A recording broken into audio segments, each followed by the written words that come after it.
Good morning to you all. It is 8:45 a.m.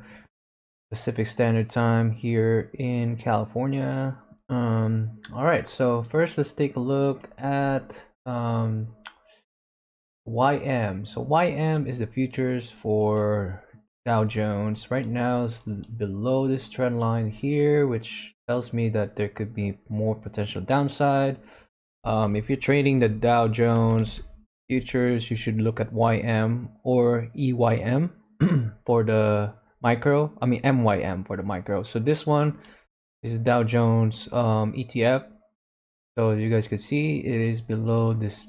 It is still above this trend line. So wouldn't be surprised if next week we do try to push up higher, maybe to all the way up here.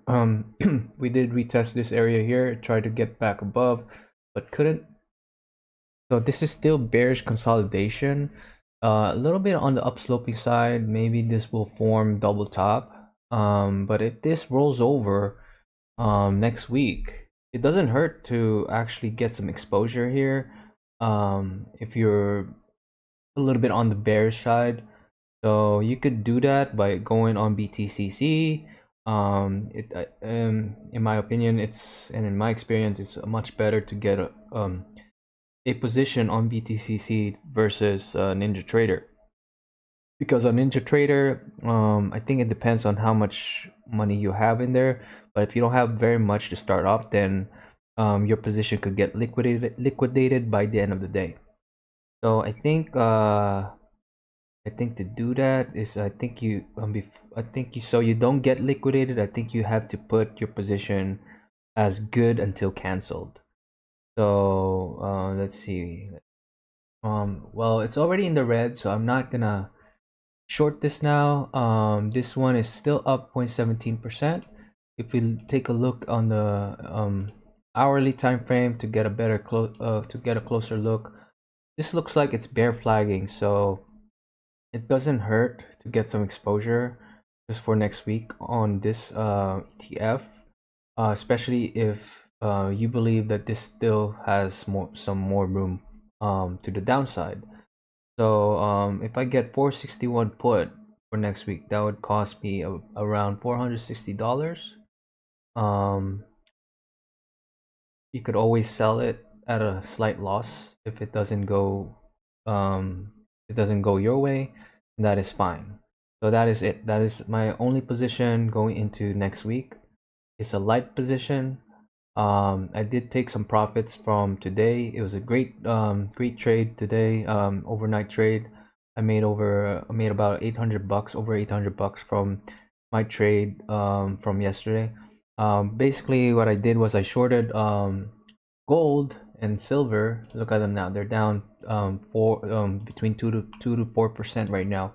Is because it could be topping out here. So this huge big red candle is what you don't want to see, and it's now below this dotted trend line here. So if we go ahead and zoom out to the 1 month chart, this is what we get. So that big dotted line right there, it was able to come above it back here in 2011, and then pushed up all the way here to this trend line. So this there's multiple parallels here. So there's this parallel here that goes from 2003 bottom, and then 2008 the top before the crash, and then we had up move that surpassed that and went to this line here, and then it just kind of chopped sideways on its way down, went back in, and went all the way back here in 2020 at around $11.63. That was the lowest for silver.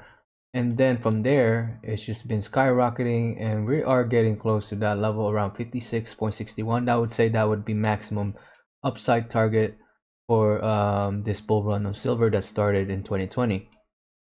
But if we look back, you can see here back in 1980, he had this huge up move, basically starting from 1977, and then we formed a monthly topping tail at around 48. They went to a size 48 before coming back down. Like, man, this was a huge drop.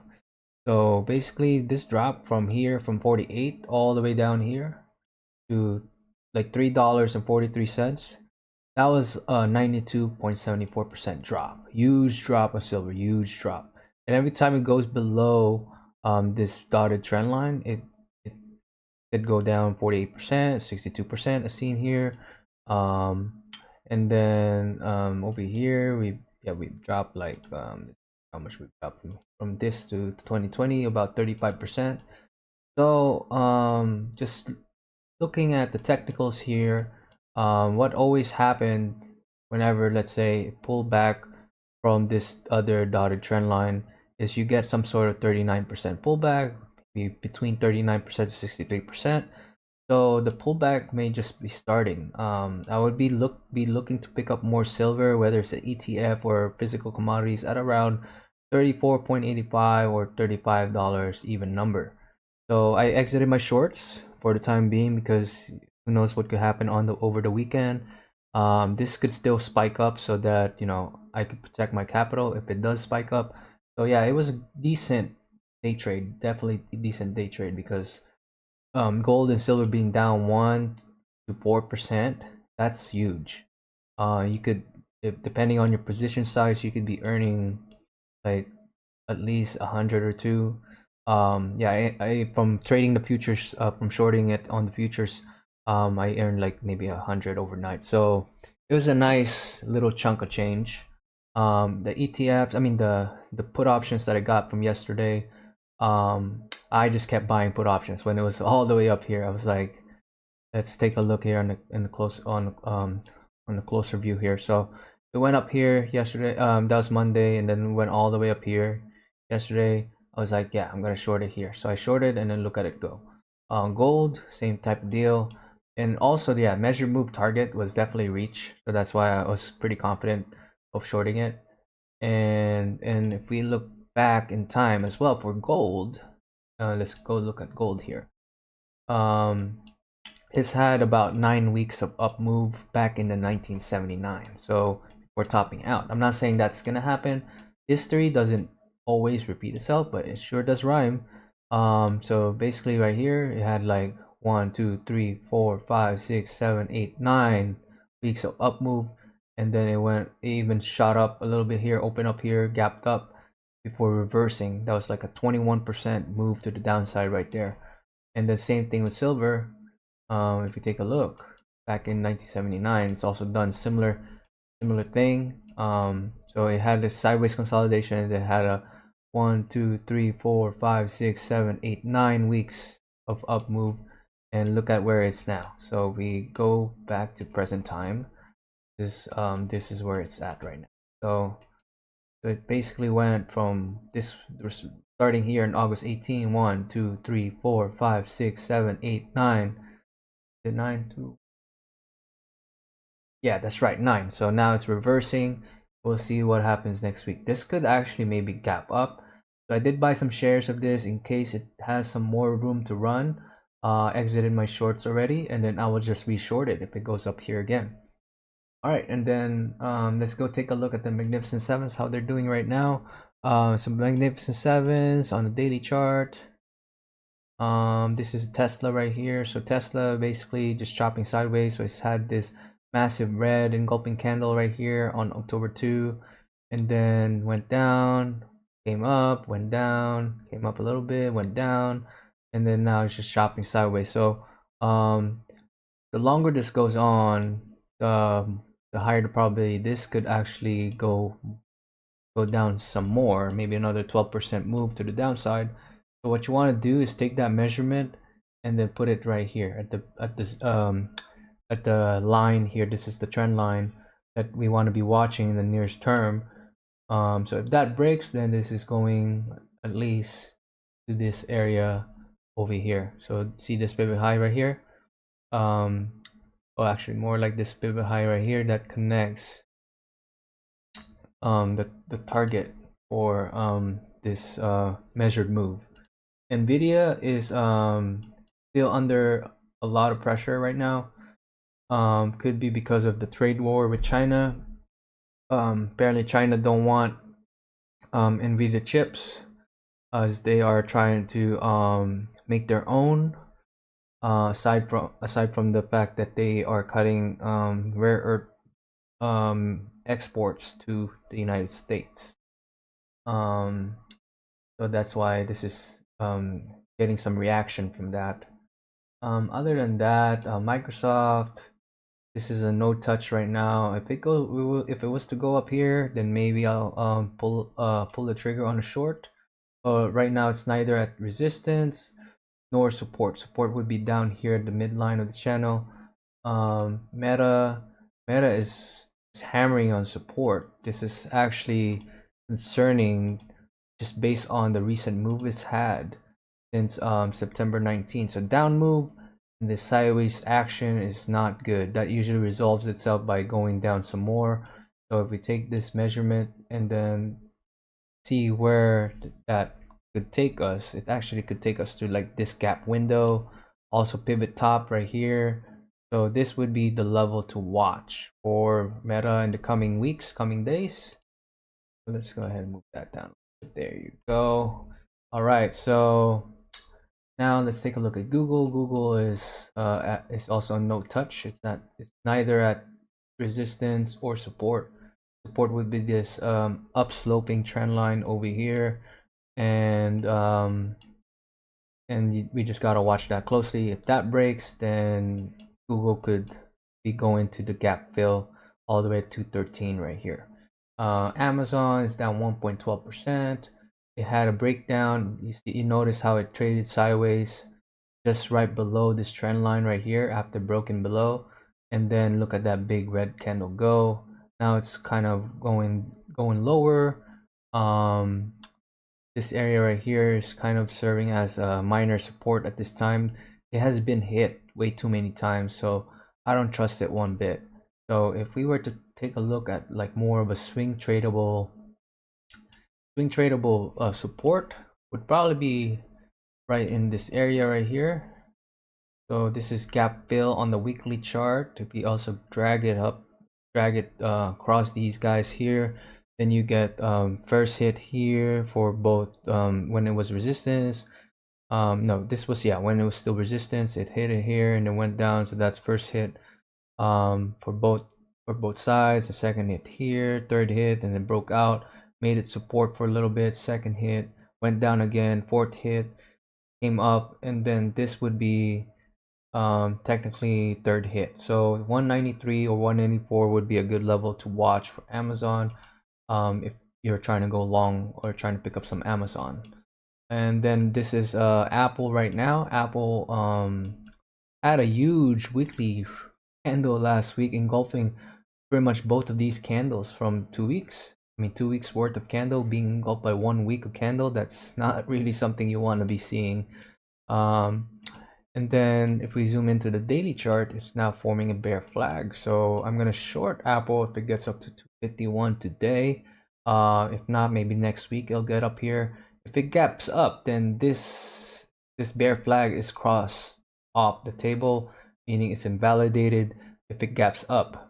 So if it gaps up, then you're looking at 259 as potential resistance where price could pull back from. All right, so let's take a look at YM again. So YM, Dow Jones Industrial Futures is still kind of like trying to battle through this resistance right here, or whether it's gonna close above here or close below here, we will find out by the end of the day. So if it closes above, that means it could still go higher next week. If it closes below, there's a possibility that's gonna try to go to 45,032. That would be your support. This is also the neckline of potential head and shoulders that's forming here. So if we take a measure move, if we measure the measure move, about 3.28% from the top of the head to the neckline, take that distance, and then this is the level you get. So you get this area right here, pivot top, pivot low. There you go. So that would be epic move if next week Dow Jones were to go retest the neckline, and if it breaks it, then yeah, you're going right here. It would be a big drop. It's basically like a replica of what it did here, down move, and then now it's kind of curling over. And then the S&P 500 index, same type of deal. Take the, because they're all kind of showing similar signs. So 2.95% from the neckline would take us somewhere around here. So see this area here, pivot, this pivot here, then kind of chop around it, and this would be basically first hit here, second hit, this would be third hit. So on the third hit, trend line don't usually break, but it's never a guarantee. It could also just bust through it. That's just how it is. And then this one is the Russell 2000 futures. As you guys could clearly see, a lot of them have already broken below the trend line that goes back since April 8th. So that's that, or April 9th. This is kind of like when the uptrend started, and ever since that's kept the uptrend in check till about October 10 of 2025. We had a retrace, and then now look at the price. It's getting rejected from that area. That tells us this area is major resistance right now. And where would be major support, if you're probably wondering? I would say major support would be, if we just zoom out to the 1 week chart and kind of get a closer look, major support would be down here, because that's where price bounced back tremendously. But of course there's going to be support along the way, but we also got to see where that would be. So like maybe this pivot top here, that would be good support. Did it, pull back, got above and confirmed. So when you get to around 23.33, that would be a good buying opportunity, at least in the nearest term. Maybe it will chop sideways, which means this probably has more room to go up. If not, then it could also just bust through it. So we'll see where it is. We'll see where next week we'll take the markets. And Q1, this is the Nasdaq E-mini futures. There's also the MNQ, which is the micro. I like to trade micro. It's not, I think you don't need as much money to trade that. This one's necklines right here. So if you also do a measure move, you could figure out the calculated target. So this is the calculated target if it breaks down at some point.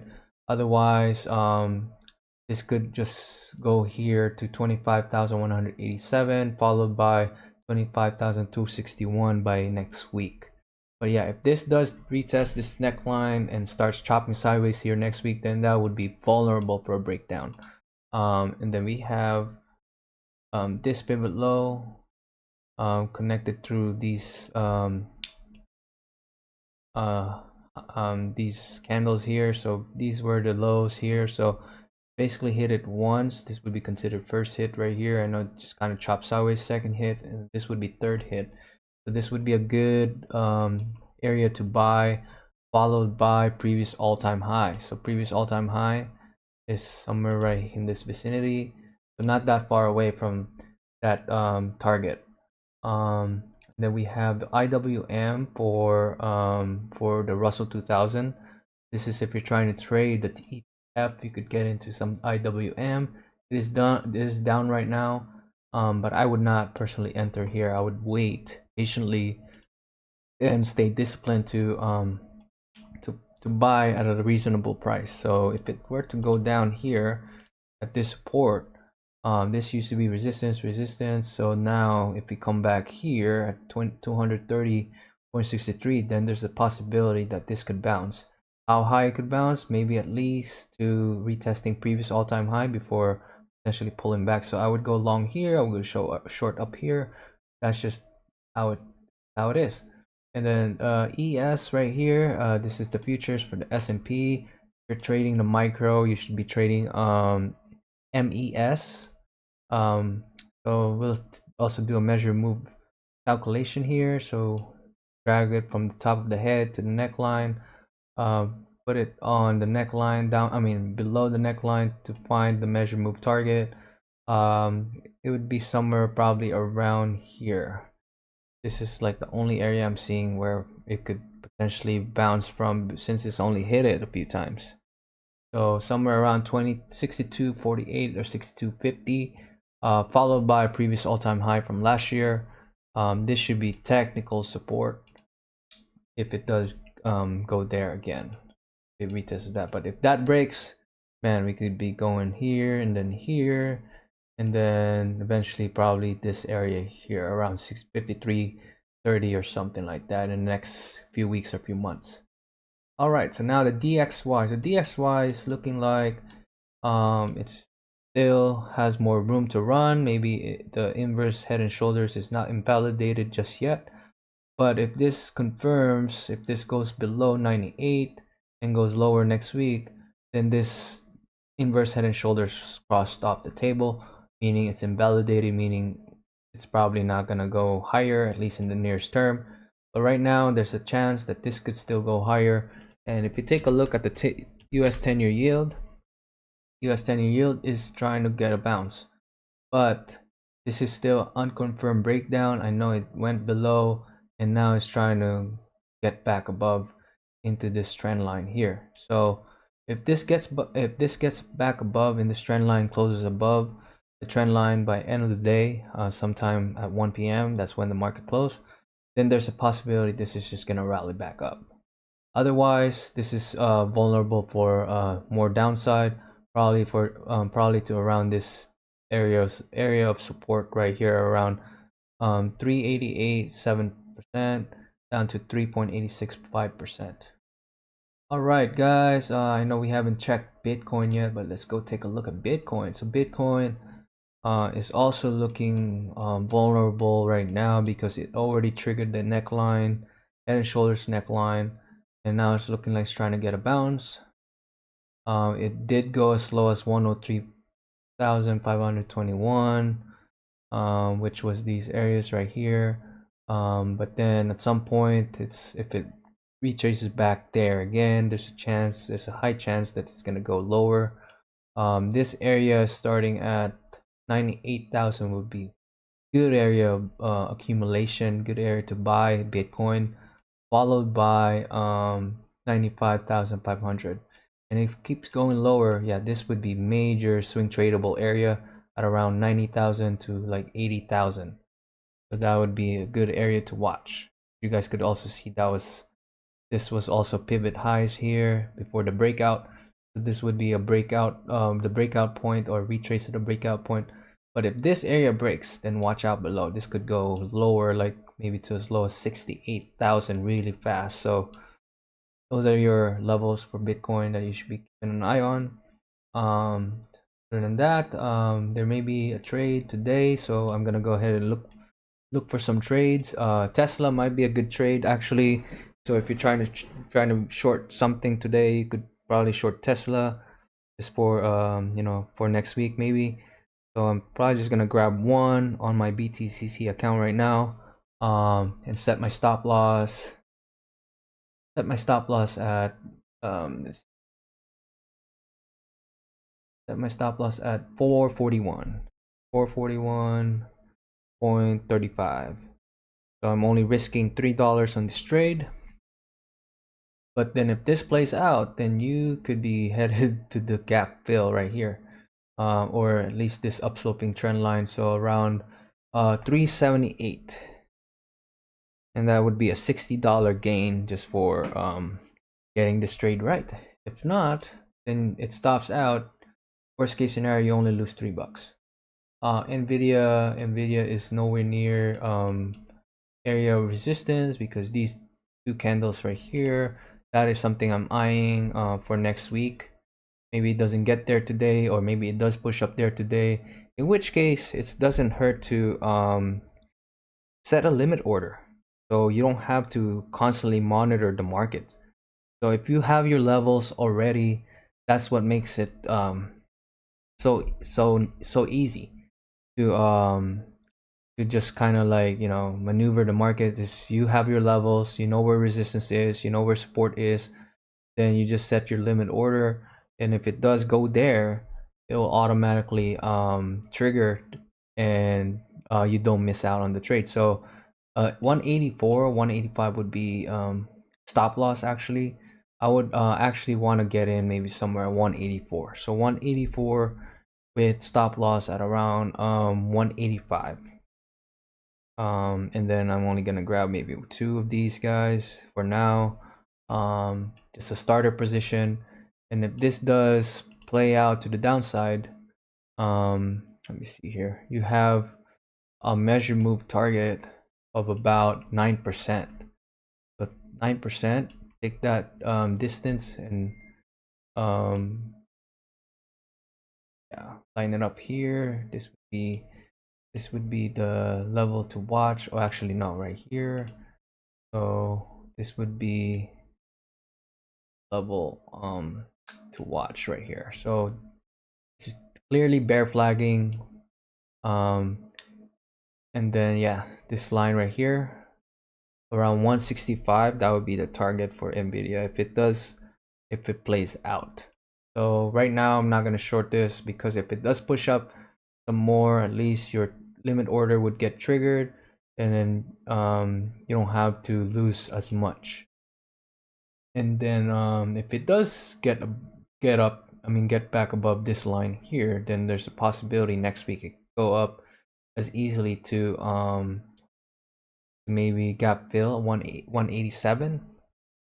And then if not, if that doesn't if that is able to get back above there, then you have this level right here at 191, coinciding with this upsloping trend line, which is the breakdown zone. All right, Microsoft no touch, Meta no touch. So I only really focus on the ones that have had significant moves to the upside or downside, and none of these are really showing that. So now I'm gonna go ahead and go to Robinhood real quick. That's also where I find other trades, like if there are any stocks that are up or down significantly. If it's like 10% or more, then I would be paying attention to that. But if it's not, then I could care less about it. So it has to have big enough move for me to get interested in. Otherwise, then it's probably, it could easily like get basically like this one right here. This is up only 0.45%. The most it's gone up was like 1.30% just in the last week. But if this were to push up, then yeah, this could still go maybe retesting the fib 0.786 level. That's kind of where it got rejected from this week, so that would be something to keep an eye on next week as well. So let's see here. So right now I'm looking at my screener new 52-week highs. There's only one stock that I'm seeing that's up like 23%. It has a market cap of 3.21 billion. It's called Iron Disc Medicine. So it's a medicine, it's a healthcare stock, biotechnology. I don't really like shorting biotech for some reason, because these tend to push up high, especially when the markets are getting a little shaky, which right now it is kind of shaky. So this is like a defensive play. Pretty much essentials, healthcare, or dividend stocks, the ones that pay dividends for holding them, those are defensive plays. Cash could even be considered a defensive play. Gold, silver, commodities. So let's go ahead and do our live analysis right now, see if there are any levels to keep an eye on. So only levels I'm seeing here, it did have a breakout here, as you guys could see, broke out. So this upper part of the channel, this could still shoot up. There is some levels down here. This would be all right, yeah, so 98.56. If it was to go there next week, maybe I'll short it. Other than that, this is already pulling back. It went up to 95.95 early in the day, and then it's already kind of just chopping sideways. So this is a no touch right now.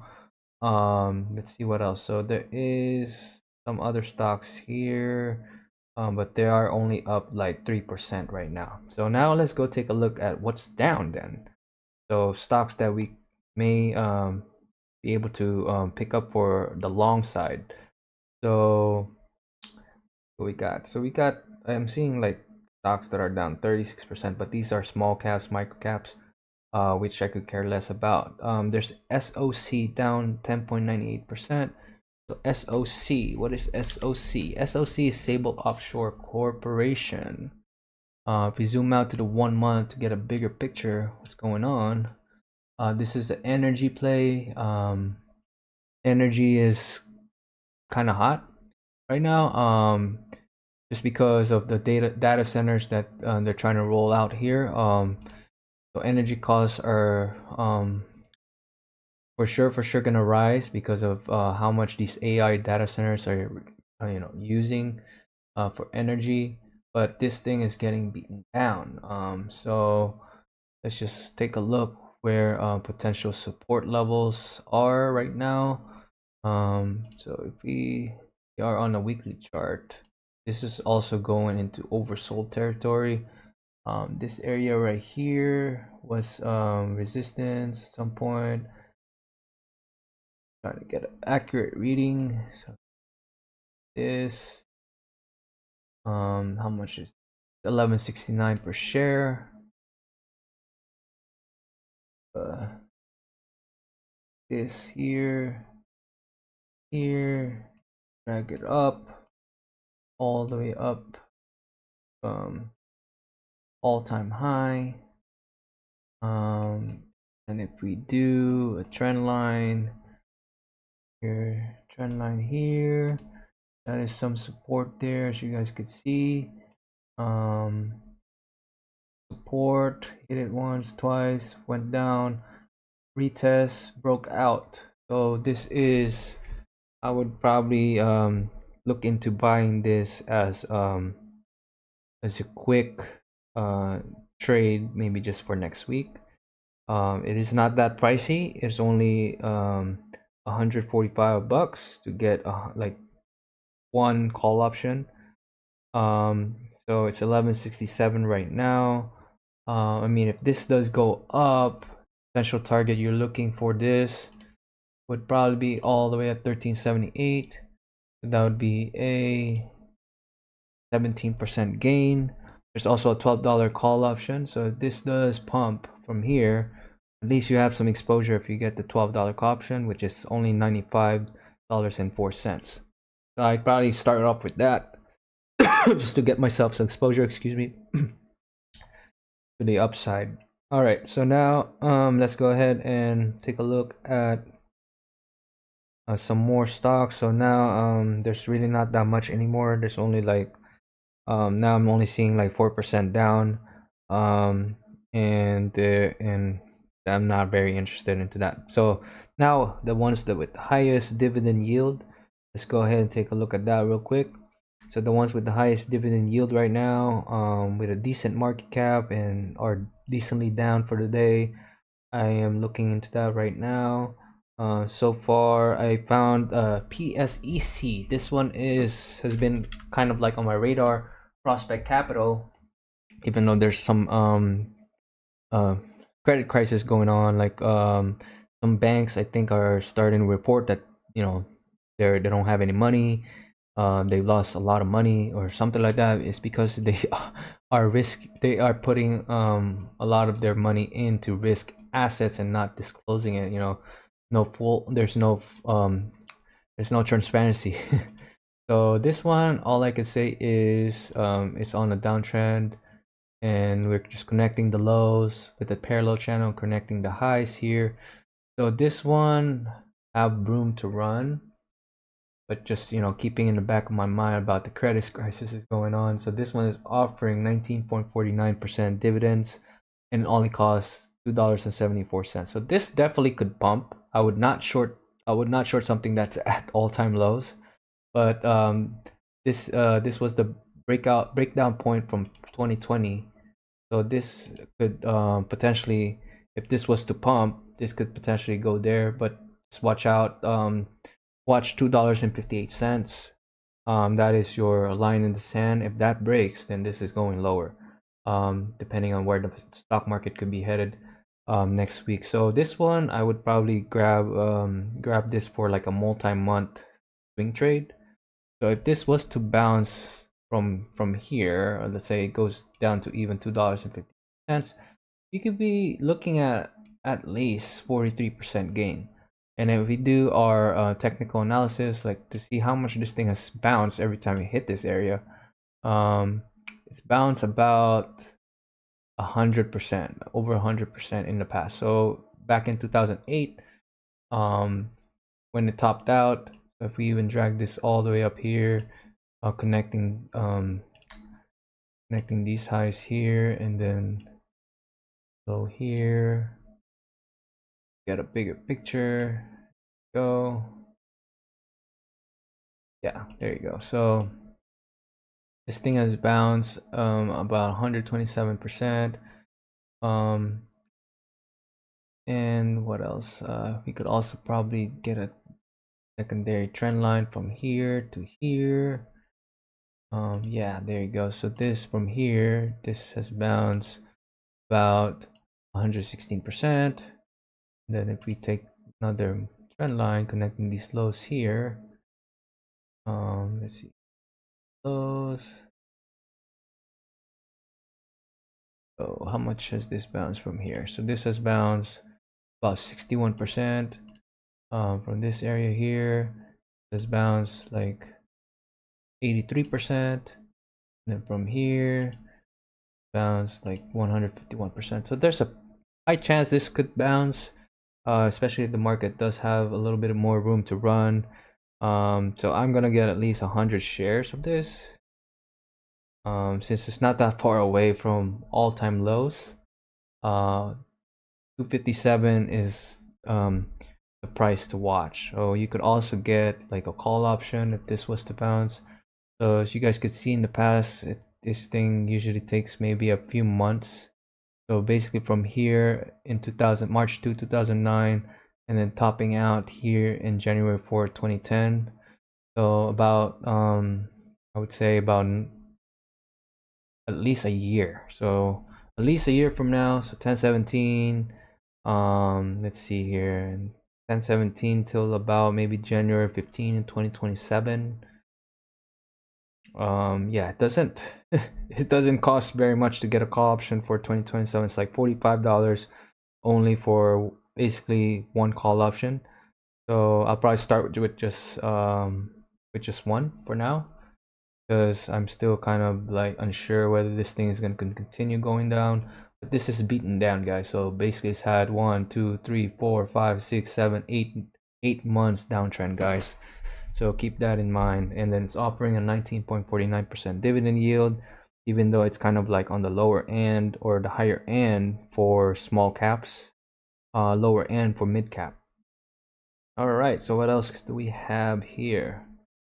Let's scrolling through my phone right now, seeing what else have a good dividend yield, what else is down, and also if it's at least a mid cap. If it's not a mid cap, I'm not gonna even bother with it. And if the volume is less than 1 million, then I'm not gonna bother with it. So those are the criterias that I'm looking for when looking for a stock to trade. Now we have Huntsman Corporation. This one is a process industry chemicals. Offers 11.90% dividend yields.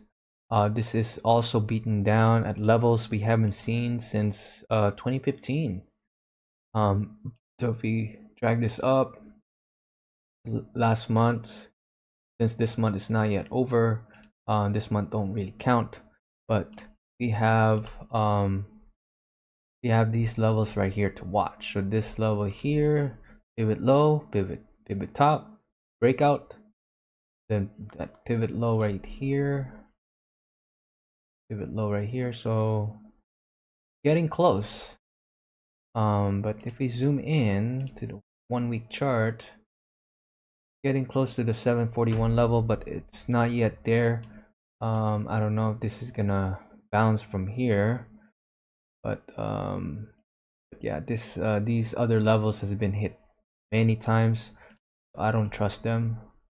Like this level here, at this level here has been hit once, twice, 3 times, 4 times. So I don't trust this, but yeah, you guys are more than welcome to buy this if you like, but just be careful. And then we have, let's see what else we got here. Um, oh yeah, Dow. Dow is stock that's been beaten down. It's also in the process industries, chemicals, specialty. This one only has a 6.39% dividend yield, but just look at how beaten down this is. This is the monthly chart, guys. It's basically back to its 2020 level. So if $20.51 gets broken, then this thing could keep going lower. So do I have options for this? Let me see. So I have one option for this already, so I'm just gonna keep that. I have some shares of this, not a big position, but just a starter position for now. And then what else we got? Yeah, I know the AI semiconductor play, that's been the sexiest, that's been the hottest, but it seems like it's coming to an end slowly. It's just the way it is. Cycles are like that. You have your boom and then your bust. It is what it is. It's actually healthy for the markets to have those types of moves. You can't just keep going up forever. You can't also just keep going down forever. That's just the way of nature. Um, okay, and then what we got? What do we got here? Here. So not sure if anyone is saying anything in the comments, but I could go ahead and check my Facebook right now on my phone, see if anyone's trying to say anything. Right, looks like maybe people are just busy at work. But this is also on YouTube. I'm not sure if anyone's on there saying anything in the comments, but yeah, feel free to share this to your friends, family. Um, feel free to like, feel free to follow, subscribe. Um, right, so I'm not seeing any more stuff. So that might just be it for this week. Yeah, I'm trying to just go a little bit lighter on my position this week. Last week, yeah, I was a little bit heavy in my position, and I earned pretty good for being a little bit heavy in my position last week. But yeah, I'm just letting the charts do its thing. So if this was to push up some more, then yeah, I'm gonna add in more to my shorts up here or up here. Not over here. I already added some just for exposure, but I'm not saying that it's guaranteed this thing will go up or guaranteed that this will go down, but I'm just positioning myself just in case it does what it does. Okay. Nasdaq, yeah, this always kind of stayed here, but then if it wicks up, then it could probably go to 25,174. So yeah, this is where it always close or open on the red side. Yeah.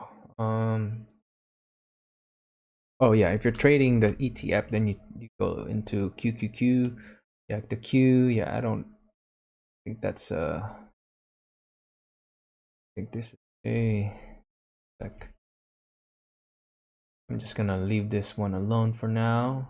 If you're trading the SPY, SPY is up 0.40%, but it's not near resistance. So I'm just gonna leave these guys alone. The IWM though, yeah, the IWM, this may still push up, and if it does, then it could probably go to as high as 247 next week. Otherwise, this is really vulnerable for more downside. So you could also say that yeah, this previous all-time high right here, this could be an area of resistance, so 245. So it probably doesn't hurt to grab a short for next week, just in case it keeps doing what it's doing. So I'm gonna grab something that's closer to its price right now, 243.39. 243 put is $346. So I don't mind grabbing that. So just one position for now. In case it does push up, I'm giving myself more room add into this position. All right, so I think that is it. Oh, Apple's pushing up. So Apple pushing up. Not yet a resistance, so I'm gonna leave that one alone. Nvidia not doing anything yet. I'm gonna go ahead check my BTCC again one last time before I end this live. And BTCC, the crypto, Zcash. So Zcash not yet as at support or resistance, but we could take a look here for a bigger picture. Oh yeah, so this is actually at former resistance. That's former resistance. So let's go ahead and clean up the charts a little bit here and start fresh. So we zoom out the 1 week chart. We could clearly see that this was the high here, then lower high here, and then if we go to the 1 day chart, it also do a so this is not at resistance, not a support, but then you have this area right here, pivot right here, pivot low, exit through there. So 231, I would say 231 would be potential short, but it's not there yet. So I'm only looking for stuff that are already at resistance or support before I do anything right now. And if they're up significantly for the day, then that's really all I care about. Tesla is up 2%. Tesla right now, yeah, okay, so it's pretty much still there where I got a short in earlier. The rest are only like 1% down on BTCC, INTC, Intel. Let's see what Intel is doing. Intel is not a resistance, not a support. So if we clear these guys up here, then got weekly chart. Okay, so we could clearly see that it's a trend that connects this high to that high. It's nowhere near that line, so I'm not gonna bother with it. As for support, you only have the midline right here of the channel, so that would be something to watch if you're trying to go long Intel. If it goes back there, that will retrace to the scene of the crime. Here it's all the way up. Verified Investing likes to call it retrace scene of the crime 2760. And then if it goes up to 4193, that would be a short. That also coincides with these levels here, the pivot lows. That used to be support, that should now be resistance. And see here, what else do we have? We have MicroStrategy's up, but it's not at resistance. Costco is up a little bit too, but is already pulling back for the day. Apple, yeah, Apple is really the only one that is catching my attention at this time. So I may short this soon as it gets closer and closer to the target right here. So it's very close actually. So I might actually short this now. Yeah, this has gone up already. So I would get two futures contract on the short side, and then you want to stop out if it goes above 252. So if it goes at 252, you're only risking $2.20 on this trade. But then look at this, so it's bear flagging. If this pulls back and goes back to this line, there's a possibility it'll finally break it. And if it does, the first level I'm eyeing is a 235 gap fill. So this is a 31.61 gain if it does play out. So I'm short Apple now. I could also get short, get some exposure on my Robinhood account. So for next week, a $250 put for Apple is $320, 315 now. That is it. So I have 3 positions only on my Robinhood, and then I have 2 positions on my BTCC account, and I still have a ton of cash that I could divide by 1/5 a position every time I get in a trade, and that is how I do it. And that's I believe that's how a lot of pros do it. That's how Garrett Soloway does it. Guy has over 20 years of experience, so I've learned a lot from him. Whether you're going long or short, that's just how you do it. Position size management, bankroll management, and diversification, risk management. That's overall risk management right there. All right, guys, I think we're good. Oh, oh yeah, sorry. One last thing. The VIX. Yeah, the VIX went to as high as 28.90 early in the day. I did get some puts here yesterday. So when it went down here, I was in the money. So but in case this still keeps going up next week, it doesn't hurt to maybe get some VIX VXX to be just be more exact, call option. So where it's at right now is 38.57. As you guys can see, it went above Tuesday's high. This big red candle is now not even, it's getting close to there, but this might still have more leg to it. So just in case it does, and just in case the market also keeps going lower, doesn't hurt to give yourself some exposure to the volatility too. So that could help amplify your gains if it does play out. Otherwise, you have more room.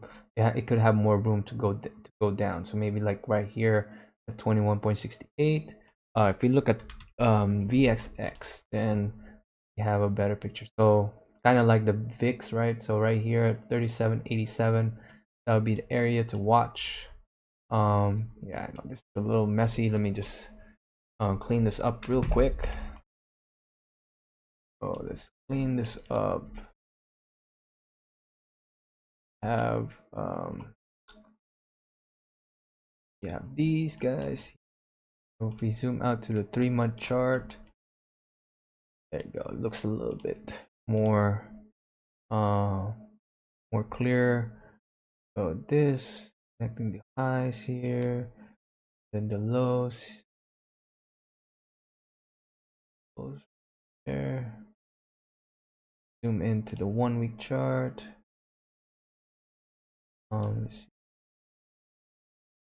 Then we could probably just draw a trend line from this point on. So connect the highs, connecting the lows.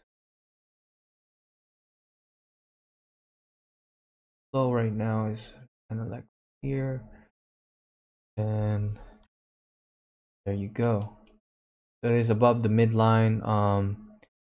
The midline of the channel. Let's see here, if we do our measure, if we find some measured moves, every time it gets above the midline, go to the 1-month chart here.